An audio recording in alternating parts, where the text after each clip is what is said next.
Brother Stogie. Yeah. Back at it again. We are. Yep. And how was your week, sir? It was good, man. You know, I think it was a good week for me because, at least you okay? Yeah. Yeah. Just not used to drinking out of these glasses. That was that payback, huh? That was that payback. You drinking that payback? Oh, right in my lip. Yeah, man. You know, I had a good week after the fireworks, 4th of July. You know, a lot of drinking and eating and all that. Got a chance the following day to watch all the smoke clear from the skies, from all the fireworks popping. And by the time I returned to work, it was time to be back off of work. So I gotta appreciate that. Good. How about yourself, man? That was good. I got to spend a little bit of time at Brother Stogie's house. Yeah. And enjoy some barbecue for the 4th of July. And it seems like every single time I go to Brother Stogie's house, he ups his level. It just keeps getting better and better and better and better. Which I think is a detriment to me. You think that's a detriment to you? Why do you think that's a detriment to you? I think it's a good thing. I'll tell you why. Because when I go out to eat, I find myself disappointed a lot more. I find myself critiquing the cooking skills, especially if it's barbecue. Asshole, you. It's still there. It's still there. Okay, Trying to play it off. And I just find myself like, damn, I could have made that better at home. You know, so I find myself now, which is probably a good thing too, eating out less. Because I can make the shit at home myself and make it taste really good. Especially that white mac and cheese, that white cheddar mac and cheese I made. Bro, that was awesome. First time I made white cheddar mac and it was amazing. And it's funny too, because every time Brother Stogie's like, you know what, I'm gonna make a big tray, this is gonna be a hit. When people come over and eat, I'm like, oh no, I just want a little bit. You ever have that problem? Right. When you cook, have food gatherings and you make a lot of food and you see people will come over hungry. Say, no, I just want a corner, just want a little bit, I just want to taste. Oh no, I don't want that, I'm not that hungry. You know, that kind of shit. So I was like, all right, I'm gonna make a small dish of the white cheddar mac. And all of a sudden it had the breadcrumb crust mixed in with the white cheddar cheeses. I made a crust out of that. Put a little Parmesan cheese on it. It was gone like that. Yep. None left. No leftovers. Pot of it too. No leftovers. Not like a little thing you had. You had a pot full of this stuff. It was the big dish, about that big. It was all gone. It was a deep dish too. Yeah. It was excellent. I don't know if my favorite is the white cheddar mac that you made. You make one with bacon in it as well, which was really good. Yes, I do make a bacon cheddar mac and cheese as well. Do you feel like pressure to up your game every single time you've got a gathering? Like, man, I did so good this last time. I gotta up the game next time. I think it's more of like, I did that. Okay. Let's see what else I can do. Okay. So yeah, up my game. Up my game, see what else, see what different I can do, see what other flavor buds I can tickle, you know, and yeah. Yeah, it was amazing. Appreciate that, man. I enjoy cooking for y'all. Yeah, and the fireworks show was incredible. Like the fireworks was flying all over the place. They were flying all over the place. Man, almost killed us at one point. I got hit in the forehead. Man. Yes, we was almost a different YouTube video on the 4th of July. Brother Stogie. Yes. We have something that we are going to cover in this video that we haven't done in a while. But before we do that, what's going on, everybody? Cigar Titan here once again with my good friend Brother Stogie. Say hello to people. Titan fan. So this week, Brother Stogie, we've been getting tons and tons of comments about this on multiple videos now, and you felt that it was probably time that we revisit some pipe. Yeah. And so today, we're going to be smoking doing pipes. Smoking pipes. Thank you for clarifying. As you two, we have to be careful with the verbiage that we put in the algorithm. It's smoking pipes, yes. Yes. But you felt like it was time to come back to the pipe and do another pipe video. Yeah, there's been some more specific questions. Yep. But like it's been long enough, so I figured let's go ahead and divvy this up into like a multi-subject video and give the people what they want. That's right. Are you ready to get this one started? Let's give it to them.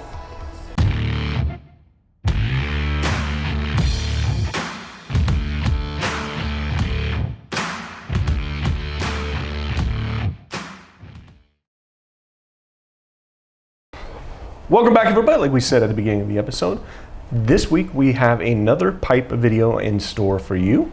Brother Stogie's going to be covering some stuff for the pipe. As the Titan fam knows, I like my cigars. Yeah. I'm a cigar guy.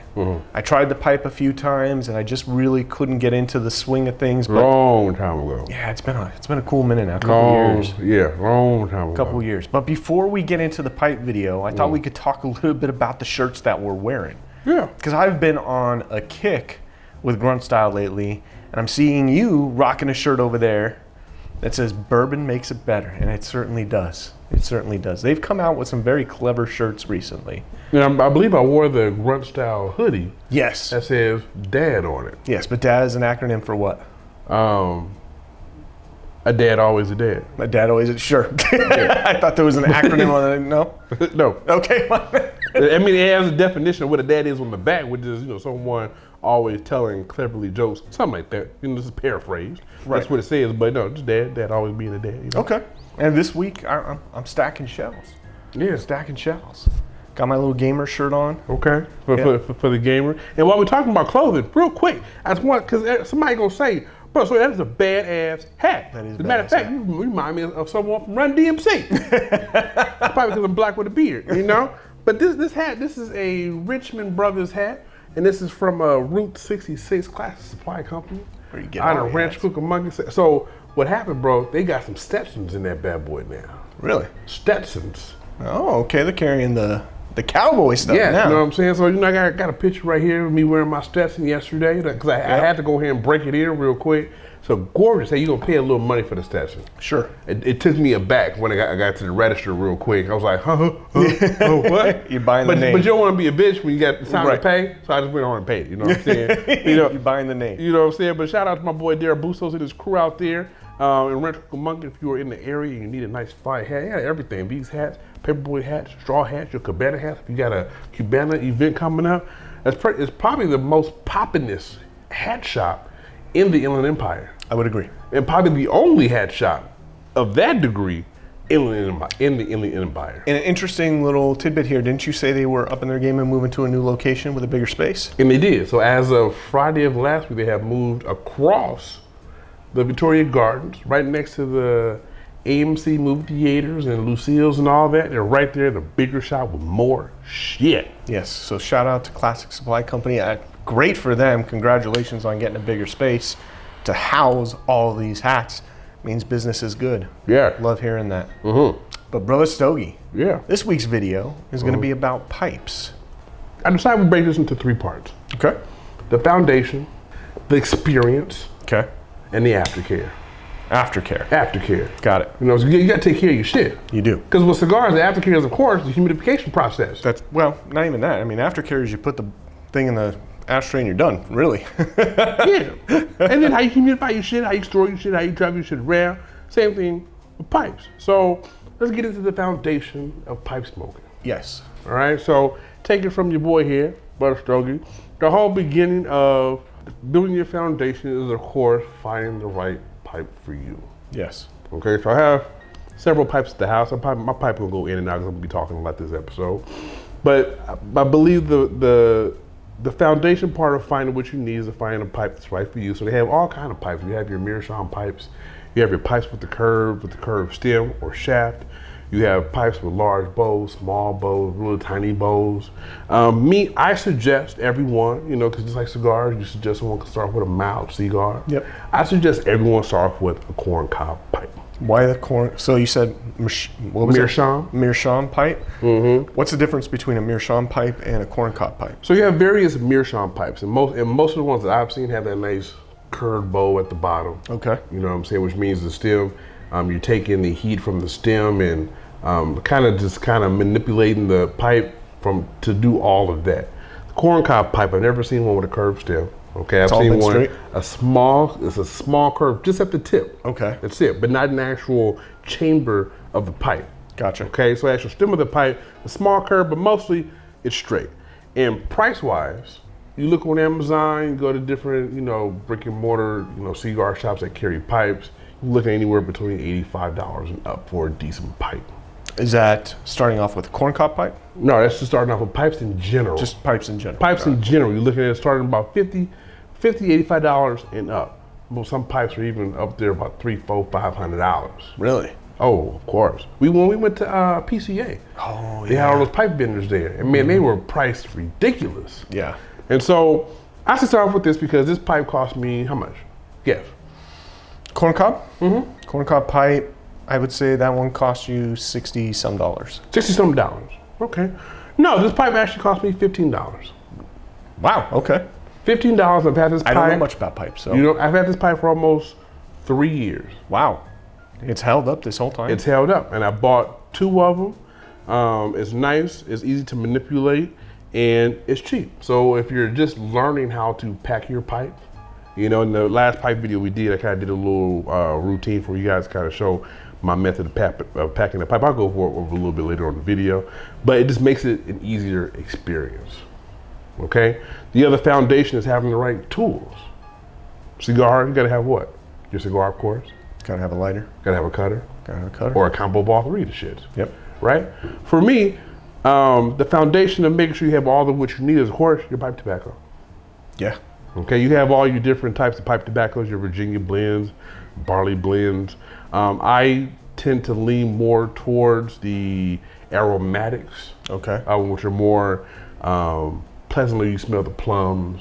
I've had some aromatics that smell like a nice steakhouse dinner. Oh, yeah. You know, so and I visited some when we went to out there in San Diego, where we have some that smell like apple pie, peach cobbler. You know, I don't really care to be super fruit like that, but I just want the aromatics. When you sit in the lounge, you know what I'm saying? You buy your stick from the humidor, of course. Yep.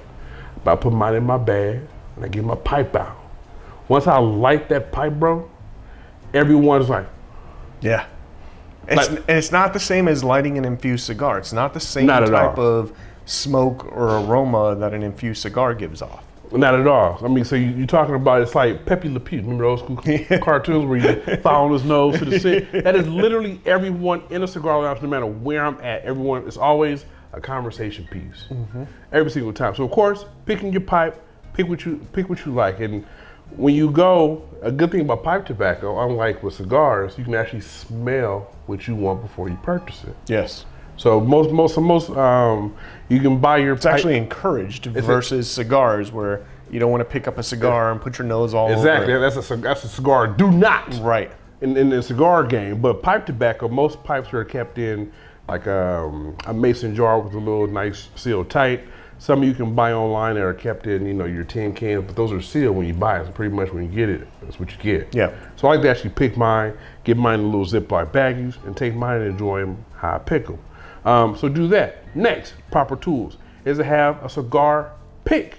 So this is, I'll show you this right here. This is pretty much my basic pick. This is like $7, if that, on Amazon. So we're just pretty much kind of shovel out lightly any loose tobacco or the ashes once you finish your pipe. This here is kind of pick through and get the, you know, whatever stuck at the bottom. And this is the tamper, the pipe and tamper, all right? So usually the pipe tamper is something that you use to actually start, I'll show you real quick. So once you put your pipe tobacco in there, your first initial light is like your setup. Right. Right, you put your pipe in there, you light it. So Brother Stogie's lighting the tobacco here. Now after you're done lighting the tobacco and you got a little bit of it going, you're using the tamper to kind of push the tobacco down slightly, right? Because what happens when you light the pipe tobacco, because they're in shreds. Yes. Usually. When you light on fire, the tobacco spreads. What you want to do is take that already lit tobacco that had expanded, push it in there ever so gently. You just kind of taking it in. If you got to put your little pinky finger on the bowl, to kind of just like, you know, real pimp style. Just as you're taking drags of the pipe, then kind of press it down all around the bowl. And usually 9 times out of 10, you lit and good to go. Right. Okay, so after that initial tamper, if it's not lit, you just go in with a nice, I like to use this right here because it's almost like a single flame lighter. I go straight in. Now a lot of people, Brother Stogie, play devil's advocate, will say don't use like a butane torch on your pipe because it'll burn the edges of your pipe. What do you say to that? Don't tell me how to smoke my shit. Okay? There you go. Fair enough. Fair enough. And I'll get into that. Fair enough. So as you can see, I'm lit and I'm ready to go. The last thing are pipe cleaners. Okay. Okay. Usually average pipe smoke lasts anywhere between 35 to 40 minutes depending on where you pat your pipe. But what happens is, same thing when you get cigars, you got all the flavor notes going in your tongue. Your tongue is like singing and praising you, saying, thank you for this deliciousness you have put on my taste buds.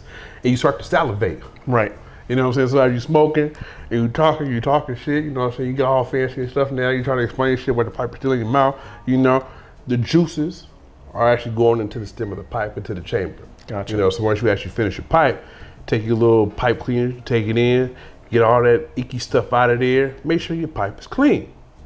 And that's the foundation of pipe smoking. Yeah, not to mention that when you're smoking it, you're creating heat and condensation and moisture inside the stick of the pipe too. So, on top of any type of saliva or anything that might get in there, you know, you're also creating moisture with the tobacco. And the one thing about pipe tobacco that's slightly different than like cigar tobacco is that it tends to be a little bit more moist, right? Mm-hmm. Now, you do want to keep cigars humidified. I wouldn't say moist, because if you have a moist cigar, it's not going to smoke very well. But if you have stay lit. It's not going to stay lit. You're going to have burn issues and everything else. But some people will actually leave their pipe tobacco out to dry it out a little bit before they put it in their pipe. Have you done that?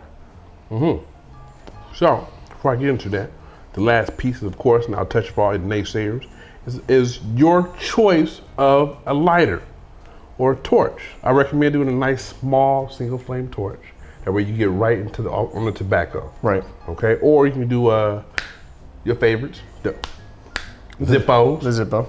Which is a nice soft flame. You kind of get in there, get real close, and all you're doing is just hitting that tobacco. You're not causing harm to your bowl.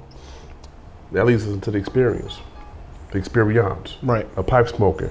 So when you get your cans, and mostly your loose leaf tobacco, when you get it out of the mason jar, yes, they will come pretty moist.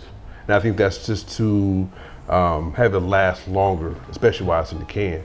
And so usually, for all the Titan fam members who buy your Virginia barley blends in the tin can, it comes from wherever you order it from, and it's nice and wet. Yeah. First thing I was taught when I began the pipe smoking journey was to get a paper towel, get your pinch of tobacco out, sit on your paper towel, let it sit for a while before you begin. Might even want to pat it down a little bit. Okay. Okay, the rule of thumb is if you pinch your pipe tobacco and it doesn't expand out and you have a whole bunch of moisture all over your fingers, your pipe tobacco is not ready to smoke. Okay, you need to let it dry out. Maybe sit out until the next day or prepare aside for that day and let the rest of it kind of dry out. The second rule of thumb is if you can pinch it and it has a buoyancy to it, but it's still just a tad moist, you're good to go. Okay. Okay. A pipe do not.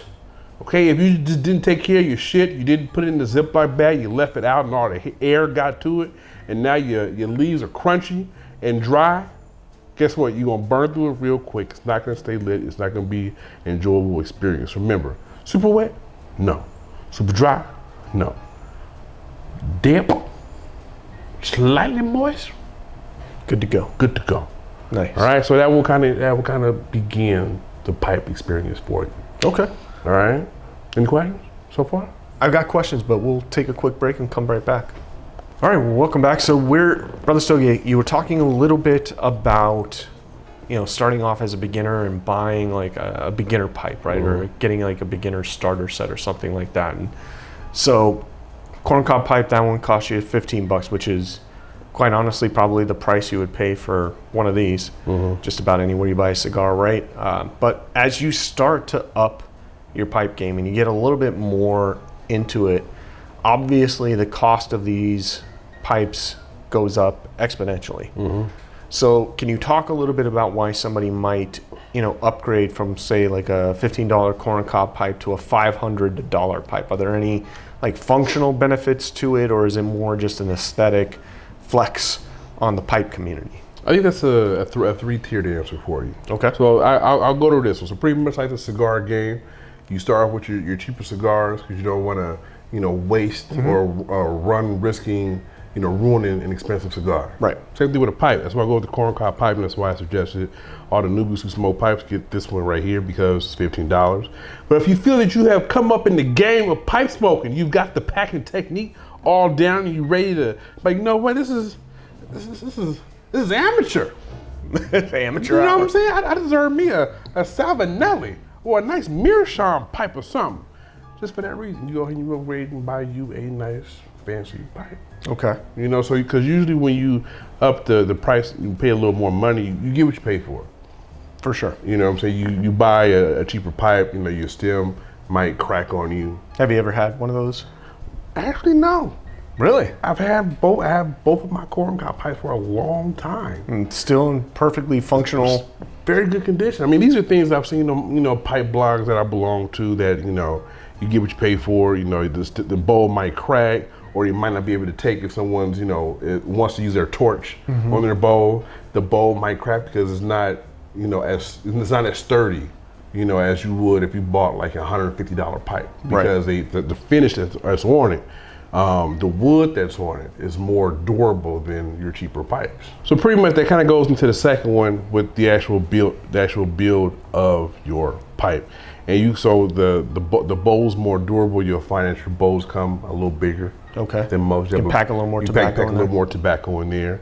The wood is more solid. And some of you don't even have this little plastic flimsy stem on there. Okay, sometimes good call.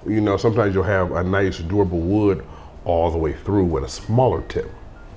So that's pretty much so that's what you're also investing your money in.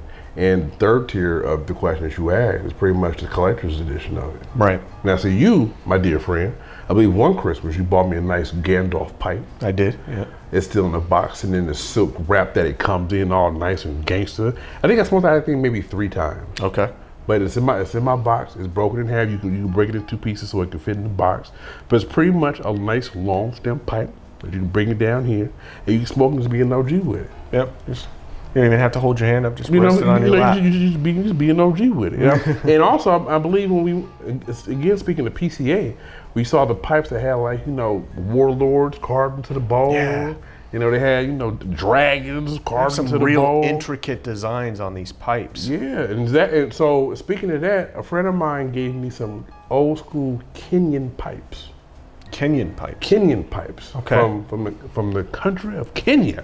Okay, African pipes, and these are collector's items. I wouldn't redo them up to use them again, but pretty much they had, jewels and beads all around the pipe. The pipe itself was like huge, and it had this long metal stem. The whole pipe was metal. Really? Yes. Huh. But of course, that was a collector's edition. And I think that's probably a big thing once you actually get into it, especially for those who like to, inherit the cigars from their grandfather or from their dad. Mm-hmm. People also inherit pipes, hand down pipes. Get your nice little pipe rack, set them all up and look fancy when people walk in. Oh shit, is that a pipe collection? Brother Stokey? Yep. You're damn right it is. Yeah, it's the equivalent to what we do in the cigar industry with like our humidors, right? We always have like our functional humidors, the humidors that, our daily use, right? Mm-hmm. So that's the thermoelectric humidors that we have, or it's the tabletop humidor that you have. But you can get, when we went to PCA last year, they had some real intricate. Yeah, humidors with dragon legs. Oh my goodness. Dragon bottom, they were ridiculous. Costs, those will run you a couple $100 to up to a few $1,000s depending on what you get. But again, it's that flex, right? So it's always a flex, right? It's always a flex. It's always a flex. So to continue on the experience part, so we'll go into actual experience of the pipe. So the first important thing I think is building the cake. Okay, what's cake? In the bowl of your pipe. I assume you don't mean like birthday cake. No, please do not dip your pipe into the German chocolate cake sitting at your girlfriend's house, okay? The cake is pretty much the carbon buildup. After smoking your pipe, they say anywhere between 10 to 15 times, you get like a carbon buildup. So I have a feeling our 420 friends already know what you're talking about. So in here, and don't talk shit. Some of it's burnt because of my torch, but mind your business, all right? So inside the bowl, if you can kind of see in there, you can kind of see there's like a growth almost of the darkness. That's the carbon buildup. So pretty much the cake is, they say you're supposed to have like a cake of almost like the width of a dime. Okay. And that's you want a little bit of cake. You want the cake because the cake helps hold the heat. Okay. So it insulates the tobacco. Exactly. Gotcha. It prevents your bowl from cracking, which is this part right here. Mm-hmm. So you want to have some cake. So you want to go ahead and age your pipe, I should say. And cake is a good thing.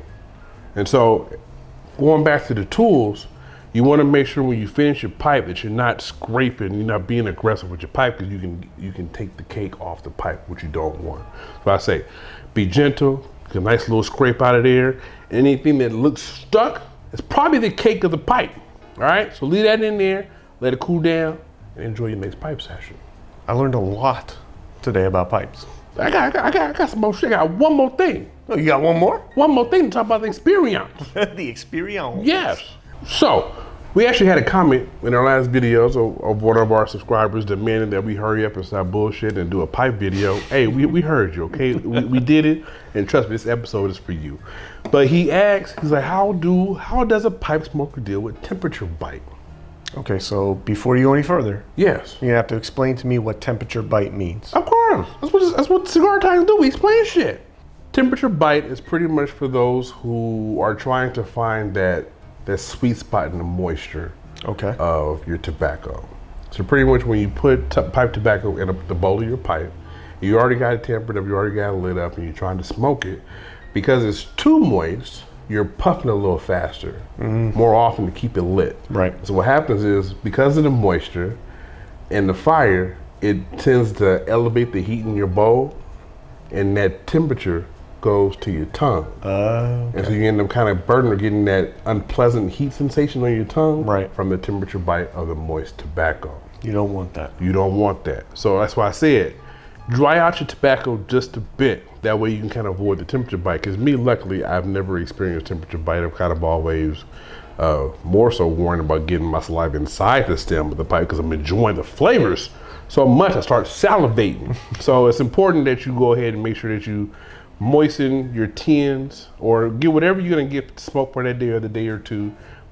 Dry it out just a bit so you don't have to worry about getting that temperature bite and getting that unpleasant kind of burn on your tongue from having your tobacco too wet. You don't want to smoke it as frequently, or puff on it rather, as frequently as you would a cigar, is basically what you're saying. What happens when you puff on a cigar too often? It gets a lot of moisture built up inside of the cigar because you're overheating it. The tobacco gets very moist, and then you have burn issues because it doesn't stay lit very well. Especially when you get down to the final third, when you get puffing too much, and now you get that dark ring around your lip because your damn final third is too damn hot. Yep. Same thing with pipes. You puff on it too often, and I think the rule of thumb is pretty much the same with cigars. You puff on it, give it a nice 2-3 drags, leave it alone for about 45 seconds to a minute, and then you go ahead and take your next drag. Yeah. Anything more too often than that with both cigars and pipes, you run that risk of overheating your bowl or overheating your cigar. Yeah. That was Stogie. Yeah, man. This was a pipe-filled episode. It was. I like this. Piped y'all up on this one, boy. No pun intended. Laid some pipe on them, huh? Yeah, you know what I'm saying? Brother Stogie. Yeah. That is all the time we have for today. What should the people do? Enjoy your pipe. Take your time. And everybody is saying like, well, too hard to pay. Hey, stop being a bitch. All right, take your time and watch some videos. That's what I did when I first started. I watched some videos, and one of them was actually this really old Mr. Rogers looking guy. His videos are actually kind of. You remember Mrs. Doubtfire? I do. Remember when Robert Williams was trying to find another job? Yes. And he started watching the dude doing the dinosaur thing. His videos are kind of like that. All due respect, all right? But I learned a lot of shit from the videos, all right? So take your time, find what tips work for you so you can enjoy the experience. The experience is like no other. Sometimes, some days, certain days, I will rather grab my pipe out of my bag than my cigar. That's true. You know what I'm saying? That's 100% true for Brother Stogie. You know what I'm saying? Where he goes straight to the pipe. Straight to the pipe, you know what I'm saying? But want to lay it down right, you know what I'm saying? Hey, so if y'all enjoyed this video, as we told you, we listen to the subscribers. What y'all want is what we'll give, depending on what it is. Mostly if it's, what we talk about, we'll do a video on it. So if you enjoy that, if you enjoy listening to y'all, go ahead and subscribe to the channel. All right, subscribe to the channel after you do that. Like the video. Yep. Go ahead and let us know in the comments what kind of pipe you have. Yeah. Be curious to know what kind of pipe the rest of the Titan community has. Yeah. How long have you been smoking pipes? If you've inherited this hobby, this lifestyle from someone else, let us know who that might be to you. Hit the bell so you get new notifications every time the Cigar Titan posts a new video for y'all. And as always, until next time, live how you smoke. Smoke how you live. And that's smooth, baby. Have a great week, everyone.